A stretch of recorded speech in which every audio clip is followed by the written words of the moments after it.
Third chapter start करना है। Chapter का नाम है करंट इलेक्ट्रिसिटी। ठीक है, क्या नाम है? Current electricity.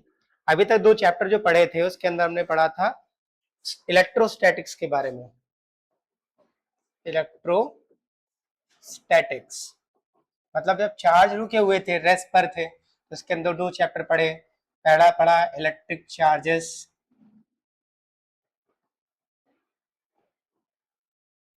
And field. ठीक, दूसरा पढ़ा हम लोगों ने इलेक्ट्रिक पोटेंशियल एंड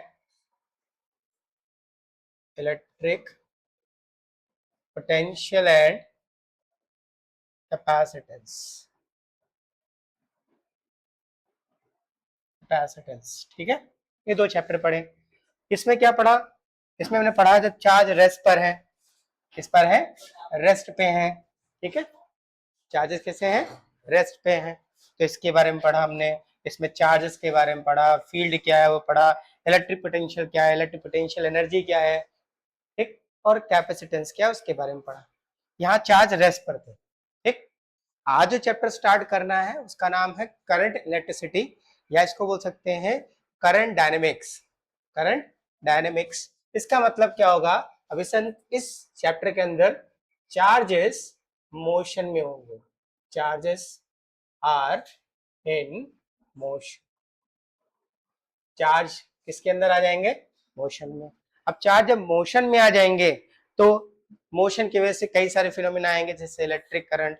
ठीक, अब चार्ज के मोशन पर अपोज भी होगा, जैसे रेजिस्टेंस, रेजिस्टिविटी, उनकी डिपेंडेंस। ठीक है, और कुछ डीसी सर्किट्स के बारे में इसके अंदर हम पढ़ेंगे।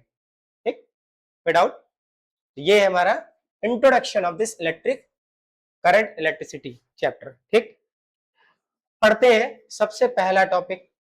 तो बेटा सबसे पहले टॉपिक के अंदर अगर हम आए तो हमें चार्ज कैरियर्स की बात करनी होगी। बेसिकली इसके अंदर हम दो चीजों की बात करेंगे, सॉलिड्स की बात करेंगे, लिक्विड की बात करेंगे। ठीक, सॉलिड में आएंगे तो कंडक्टर्स के बारे में बात करेंगे, कंडक्टर में करंट जो फ्लो करे उसके बारे में बात करेंगे, करंट, कंडक्टिविटी, रेजिस्टिविटी, रेजिस्टेंस, इन सारी की बात करेंगे। ठीक, और जब लिक्विड्स की बात करेंगे तो हम सेल में इस्तेमाल करेंगे, जिसे डीसी सर्किट के अंदर पढ़ने वाले हैं।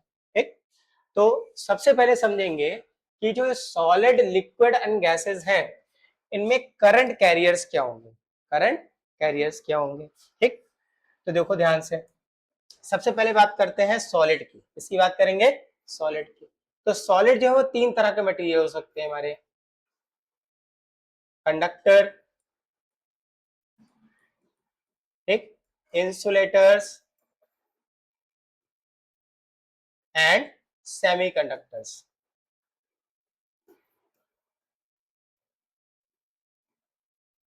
ठीक, देखो अगर कंडक्टर्स की बात करें तो कंडक्टर के अंदर फ्री इलेक्ट्रॉन्स होते हैं। अब ये फ्री इलेक्ट्रॉन्स क्या होते हैं उसका कंसेप्ट तुमने पढ़ा है, लेकिन अभी इसको डिस्कस भी करेंगे। ठीक, कंडक्टर्स के अंदर क्या होते हैं बेटा? Free electrons. ठीक, जो कंडक्टर के अंदर रैंडम मोशन करते रहते हैं। ठीक, जो चार्ज कैरियर्स का काम करेंगे इसमें कंडक्टर्स में, कंडक्टर लाइक आयरन, कॉपर, इन सब का इस्तेमाल करेंगे। ठीक, इंसुलेटर्स, इसमें कोई फ्री चार्ज नहीं होते, नो फ्री इलेक्ट्रॉन्स। अगर इलेक्ट्रॉन्स नहीं है तो करंट भी फ्लो नहीं करेगी, चार्ज फ्लो नहीं करेंगे, मूव नहीं करेंगे, चार्ज है ही नहीं की। और सेमीकंडक्टर्स की बात करें तो इसमें होते हैं फ्री इलेक्ट्रॉन्स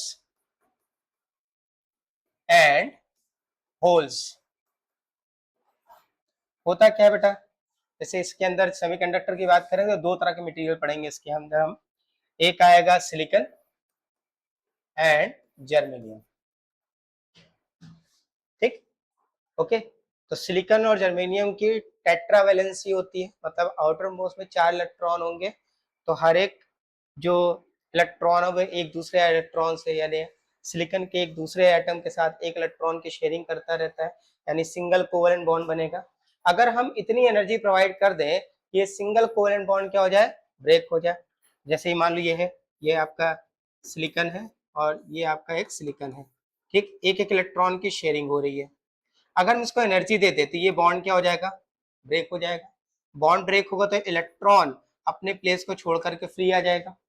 कहाँ? क्रिस्टल लैटिस के अंदर। इसके अंदर ब्रीफली पढ़ना है हमें, लास्ट चैप्टर मिलेगा, पर समझाने को बता रहे हैं। अगर हम एनर्जी दे दें, हमें पता है हम बॉन्ड को ब्रेक कर सकते हैं, लेकिन सफिशिएंट एनर्जी प्रोवाइड करनी पड़ेगी, है ना। अगर एनर्जी दे दें तो एनर्जी दे देंगे तो क्या होगा, कोवेलेंट बॉन्ड ब्रेक होगा, ब्रेक होगा तो इलेक्ट्रॉन अपने प्लेस से हटेगा और फ्री स्टेट में क्रिस्टल के अंदर मूव करेगा, ठीक। और ये जो वैकेंट प्लेस बना, जहां पर खाली जगह दिखेगी, इसको बोलेंगे हम होल, इसको क्या बोलेंगे, होल, ठीक। और ये जो फ्री इलेक्ट्रॉन दिख रहा है, इसको नाम देंगे हम फ्री इलेक्ट्रॉन्स, क्लियर है, क्या बोलेंगे, फ्री इलेक्ट्रॉन्स। तो इस तरह से सॉलिड में, सॉलिड को हम तीन पार्ट में डिवाइड कर सकते हैं, तीन तरह के मटेरियल्स में, कंडक्टर, इंसुलेटर्स एंड सेमीकंडक्टर। तो कंडक्टर्स में बात करें तो फ्री इलेक्ट्रॉन्स है, फ्री इलेक्ट्रॉन्स होते हैं, ठीक है। ये लगभग पर यूनिट वॉल्यूम पर 10 to the power 28 free electrons होते हैं एक अच्छे कंडक्टर के, ठीक। फिर इंसुलेटर्स में कोई फ्री इलेक्ट्रॉन्स नहीं होते, यानी इसमें करंट या चार्ज फ्लो नहीं करेंगे। और सेमीकंडक्टर में फ्री इलेक्ट्रॉन्स होंगे और होल्स होंगे एज अ चार्ज कैरियर, जिसकी वजह से क्या होती है, इससे करंट फ्लो कर सकती है। कोई डाउट तो नहीं, क्लियर हो गया, कोई डाउट, ठीक है। तो ये सॉलिड्स थे। अब लिक्विड में चलते हैं। मान लो अपने पास एक वेसल है बेटा, ठीक, और इसमें वाटर भरा हुआ है, मतलब प्योर वाटर है। क्या प्योर वाटर करंट को कंडक्ट कर सकता है, नहीं, है ना। लेकिन अगर इसमें हम क्या कर दें, कुछ NaCl मिला दें, कुछ अमाउंट ऑफ, यानी हम मिला दे रहे हैं क्या, NaCl क्या होता है, ठीक है, मिला दिया, तो क्या होगा, जैसे ही इसमें मिलेगा वैसे ही ये ब्रेक हो जाएंगे दो पार्ट में, Na अलग हो जाएगा और Cl क्या हो जाएगा, अलग हो जाएगा। Na पे चार्ज कैसा होगा, पॉजिटिव, और Cl पे चार्ज कैसा होगा, नेगेटिव, ठीक। तो ये पॉजिटिव और नेगेटिव आयंस में डेवलप हो जाएंगे, ठीक। अब इसमें डेवलप हो रहे हैं क्या, आयंस। तो लिक्विड में आयंस चार्ज कैरियर की तरह बिहेव करेंगे। कौन बिहेव करेंगे, आयंस चार्ज कैरियर्स की तरह बिहेव करेंगे। और जो लिक्विड होगा जिसमें ये इस तरह के जो पॉजिटिव नेगेटिव आयंस डेवलप होंगे, इसे हम केमिस्ट्री की लैंग्वेज में चले तो बोलते हैं इलेक्ट्रोलाइट्स। क्या बोलते हैं, इलेक्ट्रोलाइट्स। और कई सारे इलेक्ट्रोलाइट्स हो सकते हैं, HCl, CuSO4, है ना। तो ये क्या हो सकते हैं, आपके इलेक्ट्रोलाइट्स हो सकते हैं। तो लिक्विड में आयंस क्या है, एज अ चार्ज कैरियर है, आयंस क्या है, चार्ज कैरियर्स। गैस की बात करें बेटा, तो गैस नॉर्मल कंडीशन में एक poor conductor of heat and charge है, मतलब इसमें से कोई करंट फ्लो नहीं करेगी नॉर्मल कंडीशन में। नॉर्मल कंडीशन क्या है, बैड कंडक्टर, ठीक। लेकिन अगर हम हाई वोल्टेज प्रोवाइड करें, हाई इलेक्ट्रिक फील्ड प्रोवाइड करें, ठीक, at low pressure, at low pressure, देखो ऐसे मान लेते हैं कि ये हमारे गैस के मॉलिक्यूल्स हैं, इस तरह से ये गैस मॉलिक्यूल्स है मान लिया। अगर इस पे हाई इलेक्ट्रिक फील्ड प्रोवाइड करें, क्या प्रोवाइड करें, हाई इलेक्ट्रिक फील्ड, तो इन मॉलिक्यूल से क्या होंगे, इलेक्ट्रॉन फ्री होंगे, इलेक्ट्रॉन क्या होंगे, फ्री होंगे। मान लो कहीं से इलेक्ट्रॉन गया, तो इलेक्ट्रॉन गया तो वहां पे क्या हो गया, पॉजिटिव, वहां पे क्या हो गया, पॉजिटिव। भाई पॉजिटिव चार्ज कब आता है, अगर हम किसी भी एलिमेंट से इलेक्ट्रॉन निकाल दें तो उस पर चार्ज क्या आ जाएगा, पॉजिटिव, और इलेक्ट्रॉन दे दें तो नेगेटिव। अब इस मॉलिक्यूल से यहाँ के जो मॉलिक्यूल है, एयर मॉलिक्यूल से इलेक्ट्रॉन निकल गया तो यहाँ चार्ज कैसा आ जाएगा, अब निकला तो कहीं गया होगा ना, तो गया कहाँ, रहेगा तो एयर में ना, रहेगा तो एयर में, ठीक। तो एयर के अंदर क्या बन गया, पॉजिटिव और नेगेटिव बन गया, इलेक्ट्रॉन ब्रेक हुआ, मतलब कोवेलेंट बॉन्ड ब्रेक हुआ, इलेक्ट्रॉन फ्री हुआ। तो जहां पर इलेक्ट्रॉन फ्री हुआ है वहां से क्या बना, पॉजिटिव, और इलेक्ट्रॉन अंदर ही घूमेगा तो उस पर चार्ज कैसा हो गया, नेगेटिव। तो ये एक साइड की बात कर रहे हैं, ऐसे कई सारे इलेक्ट्रॉन अपने प्लेस को छोड़ेंगे, पीछे बनेगा पॉजिटिव चार्ज और इलेक्ट्रॉन क्या होंगे, फ्री हो जाएंगे। इस तरह से पॉजिटिव और नेगेटिव आयंस क्या हो जाएंगे, डेवलप हो जाएंगे, और हम कहेंगे गैस क्या हो चुकी है, आयनाइज्ड हो चुकी है। कैसी हो गई, आयनाइज्ड हो गई। अब आयनाइज्ड हो गए मतलब क्या डेवलप हो गए, आयंस डेवलप हो गए, और यही आयंस क्या होंगे, चार्ज कैरियर का काम करेंगे इसमें, गैसेस में, इसमें गैसेस में। कोई डाउट, क्लियर है, चलो नोट करो इसको। चलो फ्री इलेक्ट्रॉन, मॉडल की बात कर लेते हैं, ठीक है।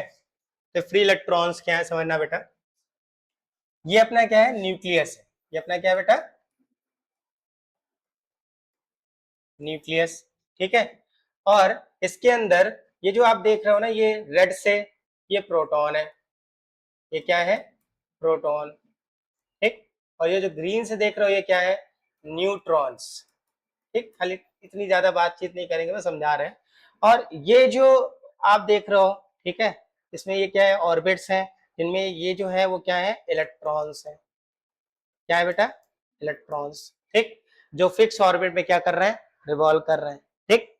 अगर हम बात करें तो कई सारे ऑर्बिट्स होंगे, एक ऑर्बिट तो होगा नहीं, ठीक है। जैसे हमने पढ़ा है, ऐसे देखो ऐसे बनाते हैं, वैसे एक्चुअल में जो ऑर्बिट्स होते हैं वो इस तरह से होते हैं, लेकिन जब आप केमिस्ट्री में बनाते हो या पहले पढ़ के आओ 10th में, वो कैसे, ये न्यूक्लियस है, इसके अराउंड ये ऑर्बिट्स हैं जिनमें इलेक्ट्रॉन्स क्या कर रहे हैं, रिवॉल्व कर रहे हैं, ठीक। तो आप न्यूक्लियस से जितना दूर जाओगे, ठीक है, इलेक्ट्रॉन की न्यूक्लियस से बॉन्डिंग उतनी ही क्या होगी, कम होगी, उतनी क्या होगी, कम होगी। और आउटर मोस्ट में चले जाओ तो उसके इलेक्ट्रॉन की जो डिस्टेंस है न्यूक्लियस से वो क्या है, ज्यादा है, यानी न्यूक्लियस से इसकी बॉन्डिंग क्या है, बहुत कम है, यानी इन इलेक्ट्रॉन को हम इजीली क्या कर सकते हैं, निकाल सकते हैं। तो ये जो आउटर मोस्ट शेल के इलेक्ट्रॉन्स हैं, इन्हीं को क्या नाम देते हैं बेटा, हम फ्री इलेक्ट्रॉन्स, ठीक है। अब समझ रहे हो, कोई भी सब्सटेंस है और उसमें एक एटम तो होगा नहीं, बहुत सारे एटम्स होंगे, बहुत सारे एटम्स होंगे तो आउटर मोस्ट शेल के इलेक्ट्रॉन्स बहुत सारे होंगे, ठीक है, जो फ्री स्टेट में काम करेंगे। आपको हमने बताया एक अच्छे कंडक्टर में जो नंबर ऑफ फ्री इलेक्ट्रॉन्स होंगे, number of free electrons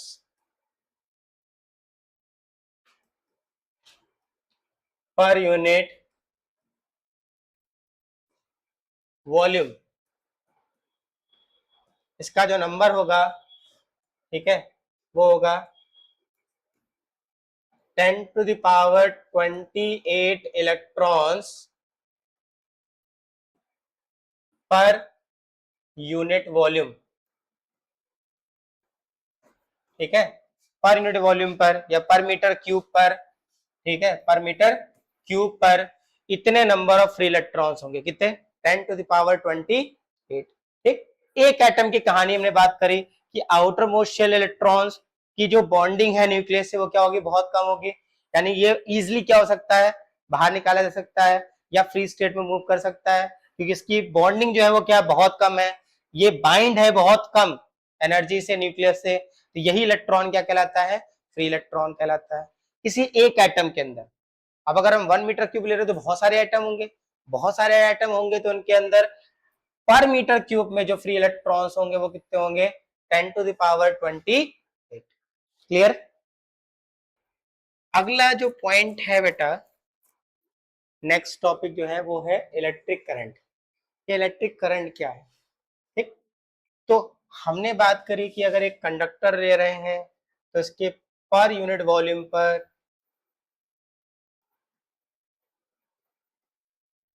10 to the power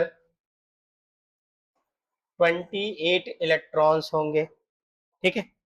यानी ये इलेक्ट्रॉन इस कंडक्टर से, मान लिया कंडक्टर है, इससे पास हो रहे होंगे, ठीक। तो ध्यान से देखना, हमने इसका एक एरिया ऑफ क्रॉस सेक्शन मान लिया, ये क्या है, इसका एरिया ऑफ क्रॉस सेक्शन।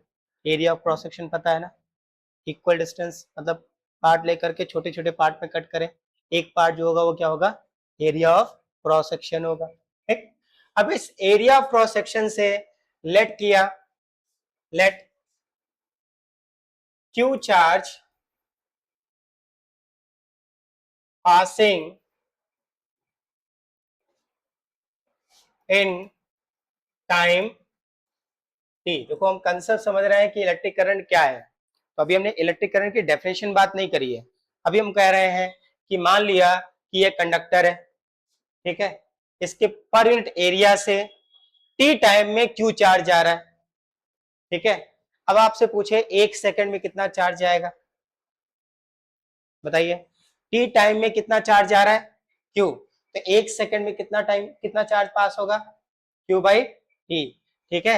यानी कि इलेक्ट्रिक करंट क्या है, किसी भी कंडक्टर के पर क्रॉस सेक्शन या यूनिट क्रॉस सेक्शन से 1 सेकंड में जितना चार्ज पास हो रहा है उसी को क्या बोलते हैं, इलेक्ट्रिक करंट। ठीक, किसी भी कंडक्टर के एरिया ऑफ क्रॉस सेक्शन से, किसी भी एरिया ऑफ क्रॉस सेक्शन से 1 सेकंड में जितना चार्ज पास हो रहा है उसी को क्या बोलेंगे हम लोग। ठीक है, हमने क्या बोला, क्यू चार्ज टी टाइम में जा रहा है तो 1 सेकंड में चार्ज कितना जाएगा, इसी को बोलेंगे इलेक्ट्रिक करंट। क्या बोलेंगे, इलेक्ट्रिक करंट। तो electric current is defined as charge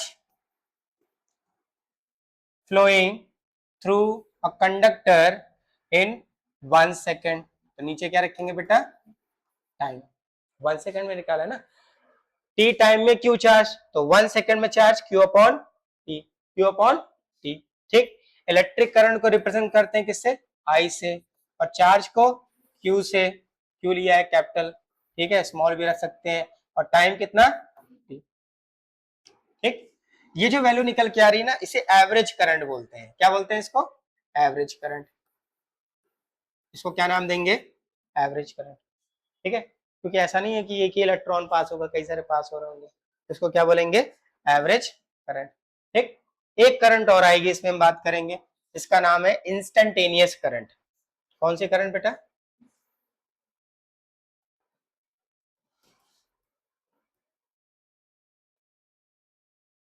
current, instantaneous current. तो लेट किया किसी इंस्टेंट पे, let at any instant of time. अब ये इंस्टेंट ऑफ टाइम बहुत छोटा है, कितना है, dt। जैसे यहां टाइम कितना लिया था, t, ठीक है, तो यहां टाइम कितना हो गया, dt। और इस टाइम में जो चार्ज फ्लो कर रहा है, let at an instant of time dt, charge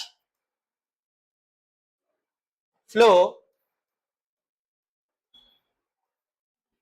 through conductor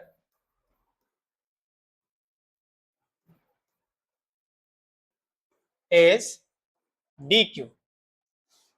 same definition है, वैसे समझना, क्यू चार्ज टी टाइम में फ्लो कर रहा था, तो 1 सेकंड में कितना चार्ज फ्लो किया, क्यू बाई टी, यही बन गया इलेक्ट्रिक करंट, एवरेज। लेकिन एट इंस्टेंट ऑफ टाइम ले रहे हैं, उसमें चार्ज कितना फ्लो कर रहा है, डी क्यू। तो बताओ 1 सेकंड इंस्टेंट पे क्या हो जाएगा, तो इसी को बोल देंगे हम लोग इंस्टेंटेनियस करंट। तो I instantaneous equal to d q upon d t, d q upon d t. कोई समस्या, ठीक है। अच्छा, यूनिट क्या होगी बेटा इसकी, यूनिट पढ़ा हुआ है class 11 unit measurement and dimension के अंदर 7 फंडामेंटल फिजिकल क्वांटिटी पढ़ी थी, उस 7 में से एक ये भी थी इलेक्ट्रिक करंट, इसकी यूनिट क्या थी, एम्पियर। इसे ए एम पी और सिंपली ए से रिप्रेजेंट करते हैं, ठीक है। क्या यूनिट होगी, एम्पियर। क्या यूनिट होगी, एम्पियर, ठीक है। अच्छा, एक और बात कर लेते हैं, ठीक। अब ये बताओ कि ये जो करंट है वो कैसी क्वांटिटी है, स्केलर की वेक्टर, स्केलर कैसे, स्केलर कैसे, स्केलर कैसे,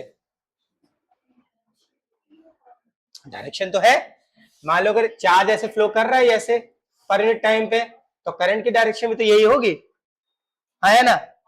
फिर देखो, करंट एक टेंसर क्वांटिटी है। अब टेंसर क्वांटिटी क्या होती है, टेंसर क्वांटिटी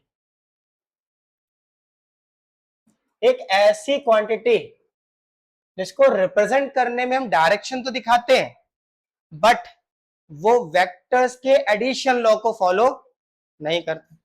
ठीक, एक ऐसी क्वांटिटी जिसको शो करने के लिए, उसको दिखाने के लिए किसकी डायरेक्शन है, डायरेक्शन तो दिखाएंगे बट वो वेक्टर के एडिशन लॉ को फॉलो नहीं करता है। ठीक, उसे बोलते हैं क्या, टेंसर क्वांटिटी। एक और ऐसे ही है मूवमेंट ऑफ इनर्शिया, इसकी डायरेक्शन तो होती है लेकिन उसको स्केलर क्वांटिटी मानते हैं। क्यों कहते हैं, क्योंकि वो वेक्टर एडिशन लॉ को फॉलो नहीं करेगा। ठीक, तो ये कैसी क्वांटिटी है, टेंसर। कैसी क्वांटिटी है, टेंसर। ठीक, इसमें वेक्टर एडिशन लॉ नहीं काम कर रहा, तो इसको बोल दिया हमने क्या, स्केलर क्वांटिटी। क्या बोल दिया, स्केलर क्वांटिटी। ठीक है भाई, वेक्टर्स को ऐड करते हैं तो वेक्टर एडिशन लॉ लगाते हैं, बट ये सिंपल एल्जेब्रिक लॉ होगा इसमें, इसमें सिंपल एल्जेब्रिक लॉ फॉलो करेगा। और सिंपल एल्जेब्रिक लॉ फॉलो हो रहा है तो उसे हम क्या बोलेंगे, स्केलर क्वांटिटी। क्या बोलेंगे, स्केलर क्वांटिटी। क्लियर है।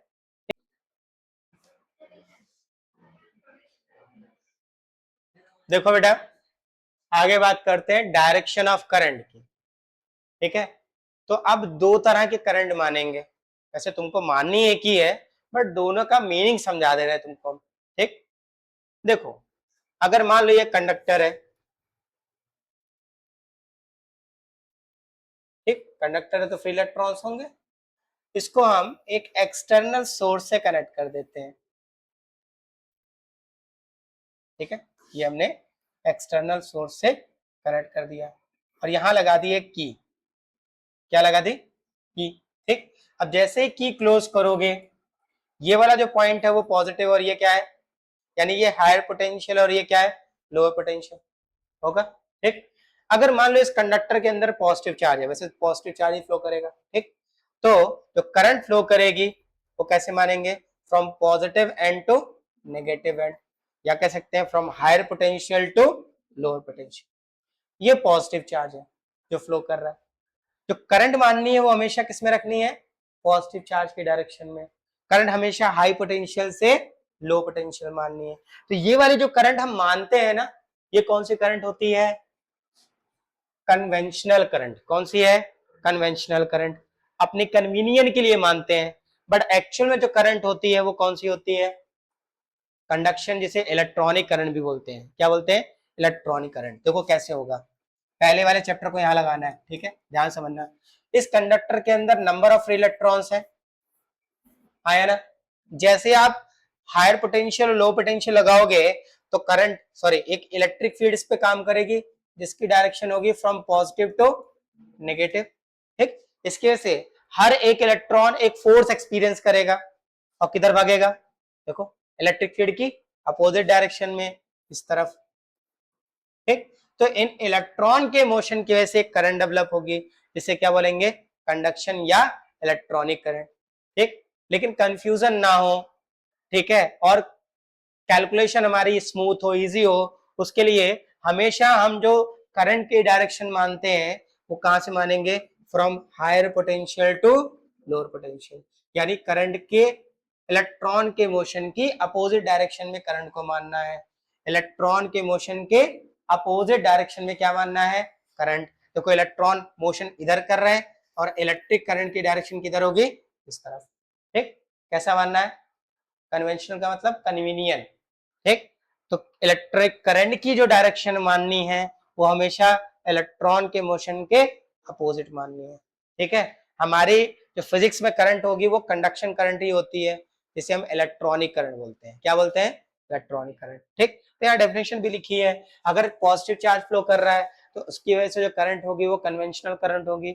अगर इलेक्ट्रॉन के मोशन की बात कर रहे हैं तो उसकी वजह से जो करंट होगी वो कौन सी होगी, कंडक्शन या इलेक्ट्रॉनिक करंट। कंडक्शन या इलेक्ट्रॉनिक करंट। क्लियर। हमें डायरेक्शन हमेशा कैसी माननी है, from higher potential to low potential. या दिमाग में डाल लो, हमें डायरेक्शन करंट की हमेशा माननी है इलेक्ट्रॉन के मोशन की अपोजिट डायरेक्शन में। इलेक्ट्रॉन मूव कर रहा है फ्रॉम राइट टू लेफ्ट, तो जो करंट की डायरेक्शन होगी वो लेफ्ट टू राइट। क्लियर। देखो भाई, अगला टॉपिक क्या है, अगला टॉपिक है जिसमें हम डिफरेंट टाइप ऑफ करंट की बात करेंगे। किसकी बात करेंगे, डिफरेंट टाइप ऑफ करंट की। ठीक, देखो डिफरेंट टाइप ऑफ करंट कौन कौन सी है। सबसे पहले स्टडी करंट। स्टडी करंट जो पहला वाला ए वाला कर्व देख रहे हो, जो ब्लू लाइन से दिख रहा है आपको, ठीक है, यहाँ पर हमने कर्व बनाया है, करंट को वाई एक्सिस पे रखा हुआ है और टाइम को एक्स एक्सिस पे रखा है। ठीक, जो आपको ब्लू वाला कर्व दिखाई दे रहा है, कर्व ए, ठीक है, ये आपको दिखा रहा है स्टडी करंट के बारे में। ठीक, जो टाइम के साथ वेरी नहीं करती है, जिसे हम डायरेक्ट करंट भी बोलते हैं। ठीक है, क्या बोलेंगे, डायरेक्ट करंट। ठीक, फिर आपको बी और सी दिख रहे हैं, बी कर्व और सी कर्व, क्या इनकी पोलैरिटी चेंज हो रही है, नहीं, ठीक है। तो ये भी एक तरह की क्या है, डायरेक्ट करंट है, लेकिन वेरिएबल है। कैसे है, वेरिएबल, ठीक।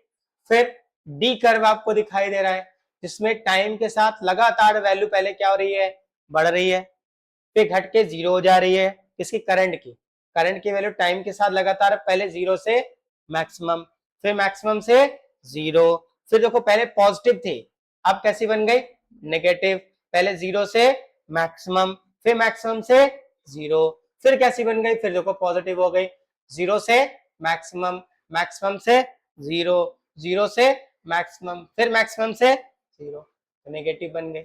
अब ये वाली जो करंट है वो लगातार क्या कर रही है, वेरी कर रही है, हर इंस्टेंट पे इसकी वैल्यू क्या हो रही है, चेंज हो रही है, और कंटिन्यूसली इसकी पोलैरिटी भी क्या हो रही है, चेंज हो रही है।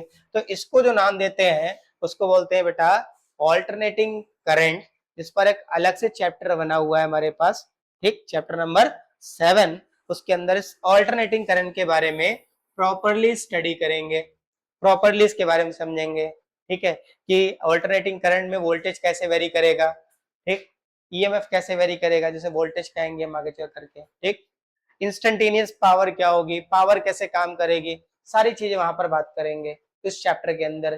चैप्टर का नाम ही क्या है, ऑल्टरनेटिंग करंट, ठीक।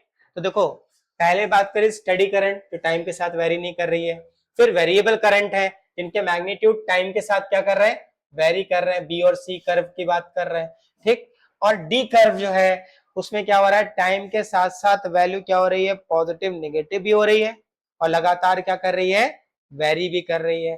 जब भी पोलैरिटी रिवर्स हो जाए और वैल्यू लगातार चेंज हो हर इंस्टेंट पे, तो वो करंट कौन सी होगी, alternating current.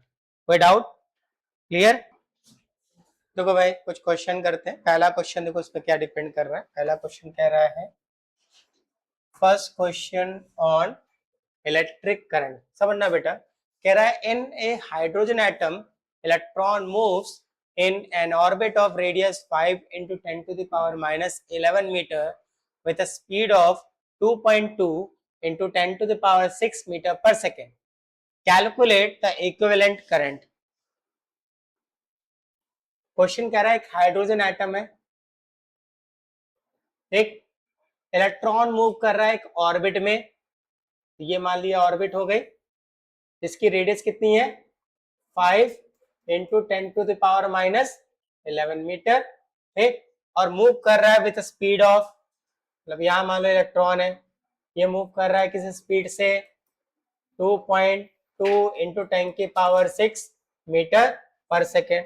What we have to find, we have to find the current, current, तो करंट आई इक्वल टू क्या होता है बेटा, क्यू अपॉन टी, ठीक।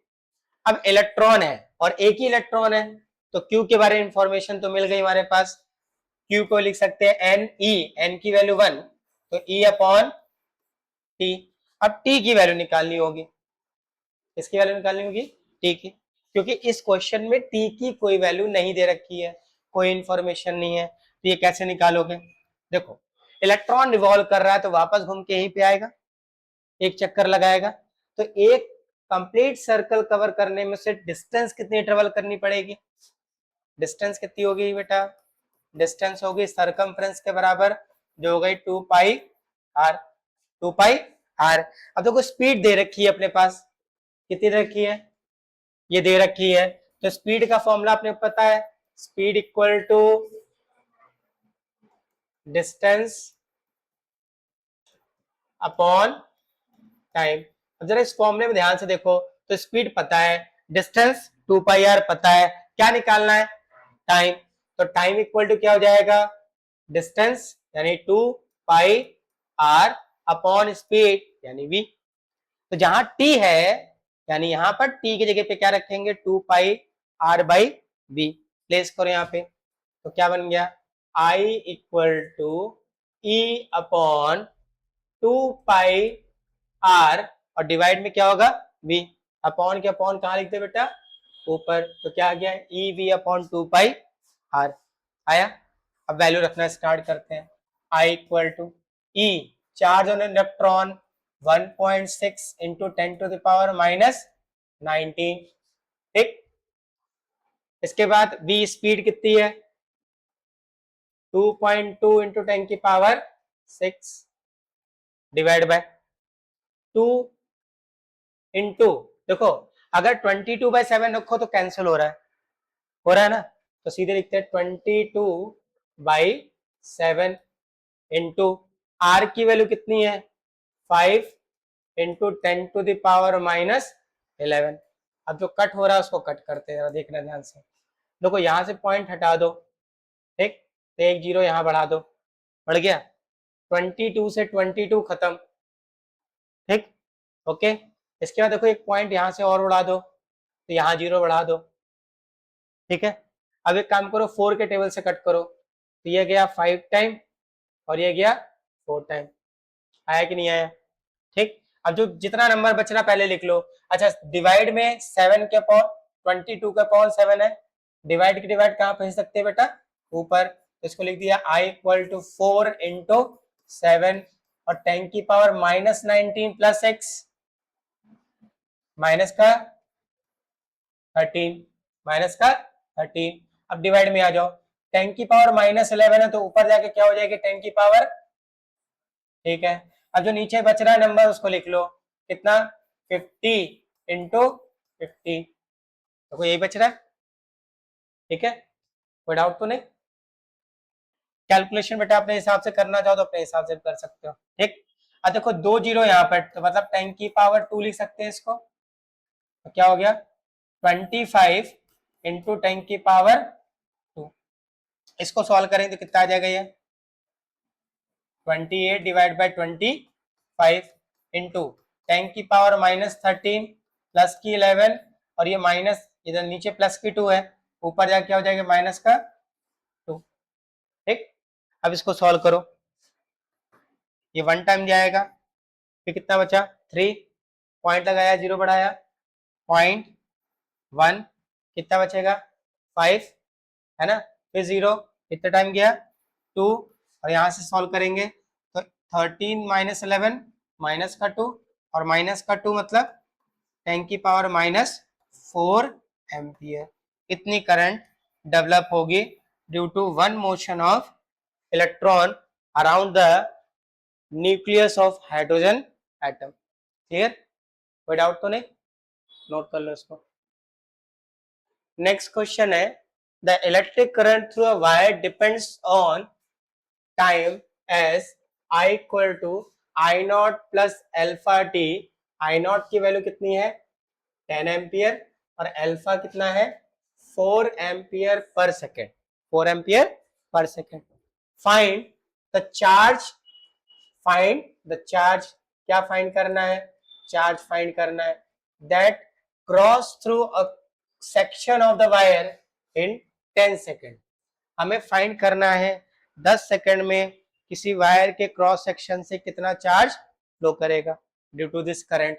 तो देखो करंट की वैल्यू हमें दे रखी है I equal to at any time है I equal to I naught plus alpha t, और ये कैसी करंट है डिपेंड कर रही है टाइम पर, तो टाइम वेरिएबल है, टाइम वेरिएबल है तो क्या लिखेंगे हम instantaneous current D q upon d T, क्योंकि टाइम के साथ लगातार चेंज हो रही है, जब लगातार चेंज हो रही है तो मतलब क्या हो गया वेरिएबल है, वेरिएबल है तो मतलब इंस्टेंटेनियस है, क्या है इंस्टेंटेनियस। अगर हम इस dt का मल्टीप्लाई इधर कर दें तो dq इक्वल टू क्या आएगा बेटा i dt, और i की कोई वैल्यू दे रखी है अपने पास, कितनी है dq equal to I naught plus alpha t into dt। ये इस dt टाइम में ये dt charge dq charge area of cross section से फ्लो कर रहा है, हमें टोटल चार्ज चाहिए, क्या चाहिए टोटल चार्ज। तो टोटल चार्ज के लिए क्या करते हैं इसको इंटीग्रेट, क्या करते हैं इंटीग्रेट, ठीक, कितने टाइम में 10 सेकंड में, तो टाइम क्या होगा 0 से 10 सेकंड, लास्ट में रखेंगे टाइम की वैल्यू, ठीक। पहले इसको इंटीग्रेट कर लेते हैं, तो कोई इंटीग्रेशन करते हैं इसका, तो Q equal to integration I naught plus alpha t और साथ में आ गया डी टी, ठीक। इसको हम ऐसे भी लिख सकते हैं integration I not D T plus integration alpha T D T. क्या किया, इंटीग्रेशन साइन और dt का अंदर मल्टीप्लाई कर लिया, है ना। तो एक क्वेश्चन बन जाएगी q equal to integration I naught dt plus integration alpha t dt। कोई डाउट तो नहीं। देखो किसके रिस्पेक्ट में यहाँ पर आप इंटीग्रेट कर रहे हो, तो जवाब आया टाइम के रिस्पेक्ट में कर रहे हो। तो टाइम क्या है, वेरिएबल, बाकी कांस्टेंट। तो देखो यहाँ पे टाइम के रिस्पेक्ट में तो आई नॉट को अलग कर दो और फॉर्मूला अप्लाई कर दो। कौन सा फॉर्मूला लगाना है, फॉर्मूला लगाना है बिकॉज इंटीग्रेशन x की पावर n dx फॉर्मूला होता है x की power n plus 1 upon n plus 1। ठीक, तो करते हैं इसको बेटा। तो जब आई नॉट बाहर चला गया तो 1 बचा, 1 का मतलब x की पावर 0, बहुत बार बता चुके हैं, 1 आ जाए तो क्या लेंगे x की पावर 0, लेकिन यहाँ टाइम के रिस्पेक्ट में कर रहे हैं तो क्या लिखेंगे t की पावर 0।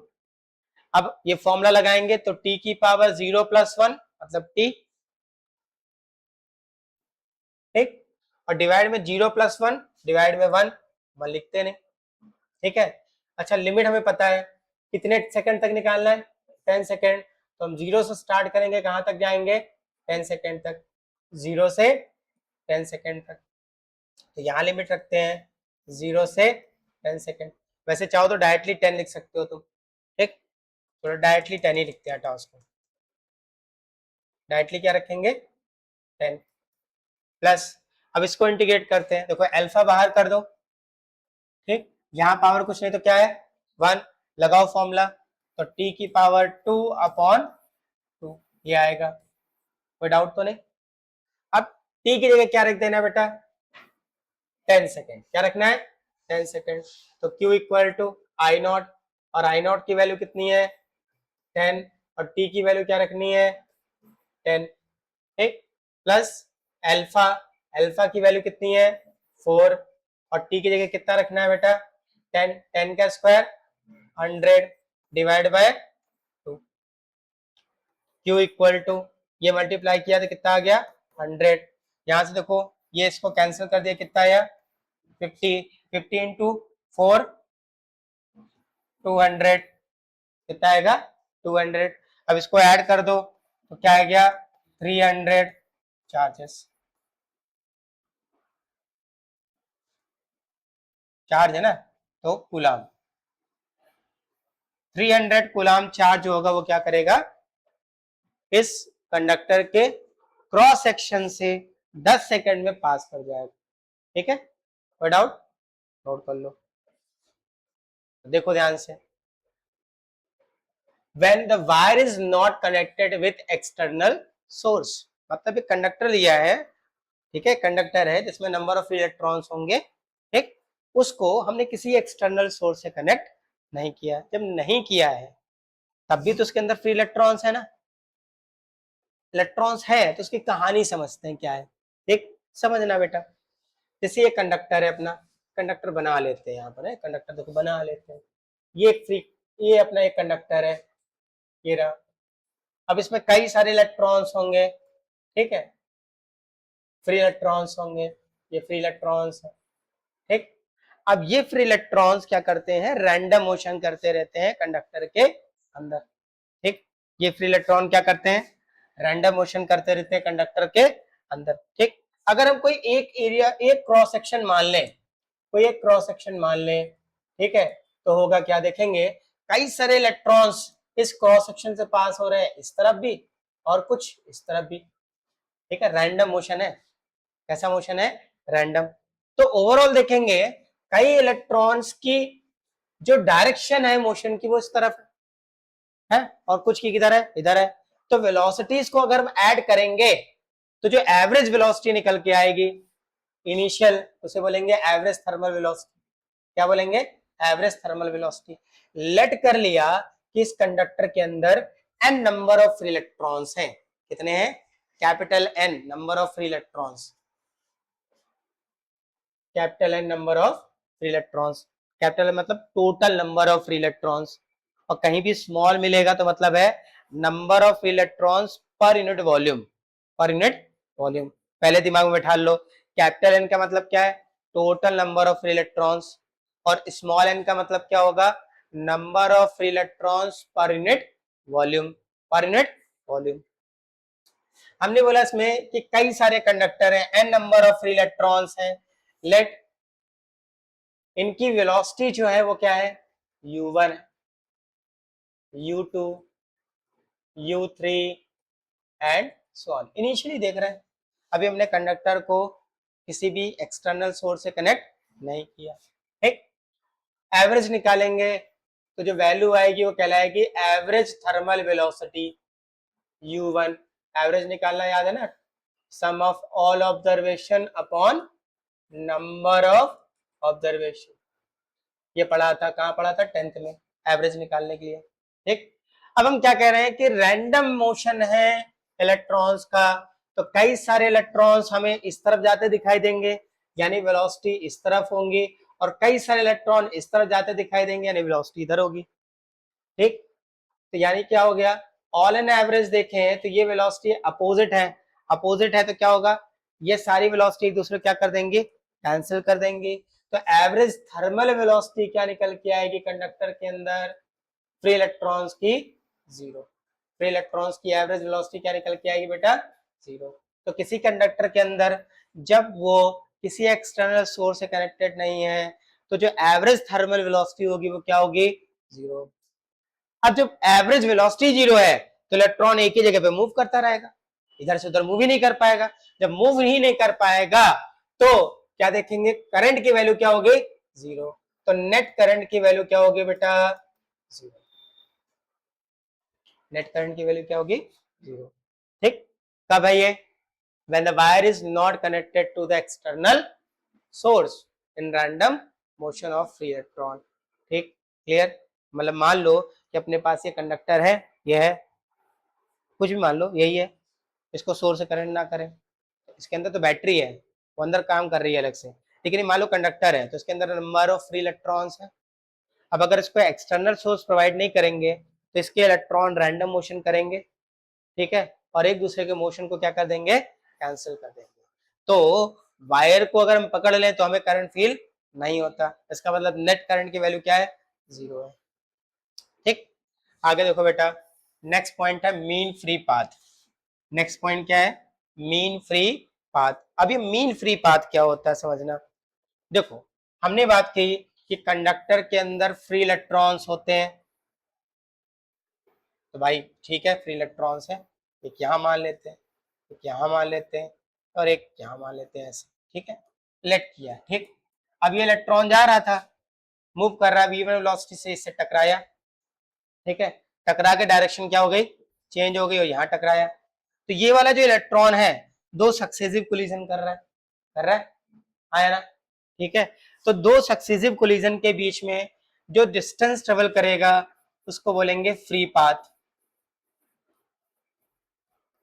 क्या बोलेंगे, फ्री पाथ। एक इलेक्ट्रॉन की बात कर रहे हैं, इसकी बात कर रहे हैं, एक इलेक्ट्रॉन की। एक इलेक्ट्रॉन के दो सक्सेसिव कोलिजन के बीच जितनी वो डिस्टेंस ट्रेवल कर रहा है वो क्या है, फ्री पाथ। अब ऐसा तो नहीं केवल दो कोलिजन के बाद शांत हो जाएगा, लगातार टकराता रहेगा, तो आगे फिर दो कोलिजन करेगा, फिर आगे दो कोलिजन करेगा, फिर कोलिजन करेगा, वो रैंडम मोशन कर रहा है तो कंटिन्यूसली कोलिजन उसका होता रहेगा। तो आगे भी क्या निकल के आएंगे, मीन फ्री पाथ आएंगे, आएंगे। अगर हम इन सारे फ्री पाथ का मीन निकालें तो वो क्या बनेगा, क्या बनेगा, मीन फ्री पाथ, ठीक।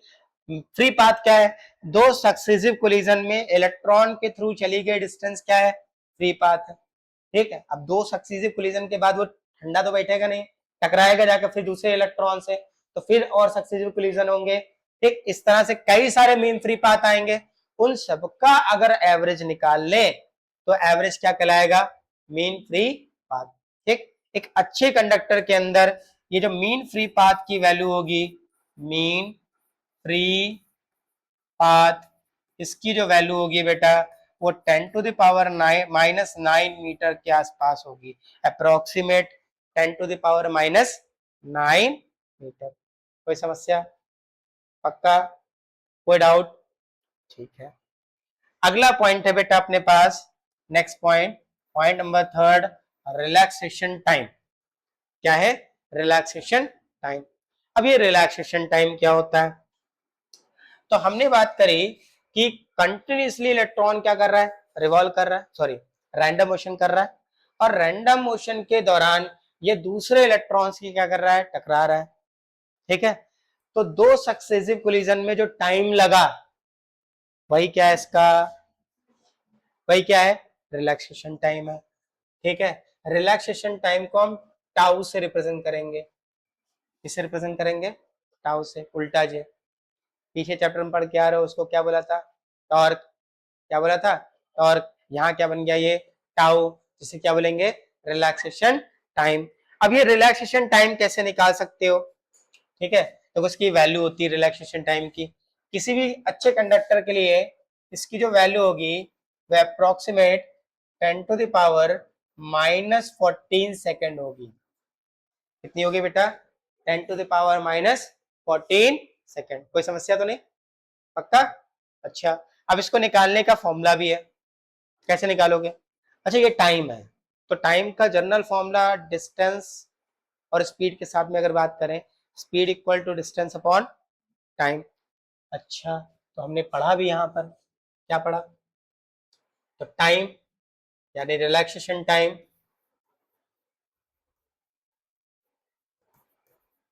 उसी रिलेशन को दिमाग में रख के फॉर्मूला बना रहे हैं। ठीक है, relaxation time speed equal to distance upon time, तो time equal to distance upon speed. Speed कौन सी लेंगे, वेलोसिटी की बात करेंगे, एवरेज वेलोसिटी की। ठीक है, क्योंकि ये एवरेज टाइम है तो एवरेज वेलोसिटी और एवरेज डिस्टेंस, तो डिस्टेंस कौन सी हो गई, mean free path, mean free path divide by average velocity. Average क्यों ले रहे हैं इसमें, क्योंकि जो रिलैक्सेशन टाइम है वो एक्चुअल में क्या है, एक एवरेज टाइम है। क्या है, एवरेज टाइम। देखो मान लो ये T1 टाइम, ये आकर के इससे T1 टाइम में टकराया, फिर टकराने के बाद फिर मुड़ गया, और फिर ये वाला फिर इलेक्ट्रॉन जब ये टकराया इसके बाद इससे टकराया आकर के इस वाले से, मान लिया T2 टाइम में, तो इनका जो एवरेज है वही क्या है, रिलैक्सेशन टाइम है। समझ में आया, फिर समझो, ये इलेक्ट्रॉन रैंडम मोशन कर रहा था, पहला वाला टकराया दूसरे वाले इलेक्ट्रॉन से जाकर के, मान ली कितने टाइम बाद टकराया, T1 टाइम, इसके बाद फिर मुड़ गया, मुड़ के जाकर तीसरे वाले से टकराया, कितने टाइम में, T2, और इन दोनों सक्सेसिव कोलिजन के बीच का जो टाइम है वही क्या है, रिलैक्सेशन टाइम है। मतलब T1 और T2 का क्या निकाला, एवरेज। क्या निकला, एवरेज। तो it is average time, average time है तो एवरेज डिस्टेंस, एवरेज डिस्टेंस और एवरेज वेलोसिटी के साथ इसको सॉल्व करेंगे, तो time equal to distance upon velocity, time equal to distance upon velocity. Approximate value क्या होगी इसकी बेटा, 10⁻⁻14 second in a good conductor. किसी कंडक्टर के अंदर इसकी जो वैल्यू होगी वो 10⁻⁻14 सेकेंड होगी। कोई समस्या, नोट कर लो। ये सारी कहानी कब बात कर रहे हैं, जब हमने एक कंडक्टर लिया है और उसको हमने किसी भी एक्सटर्नल सोर्स से कनेक्ट नहीं किया है, मतलब उस पर हम कोई भी पोटेंशियल डिफरेंस प्रोवाइड नहीं कर रहे हैं, उसको हम किसी भी सॉकेट से कनेक्ट नहीं कर रहे हैं। ठीक,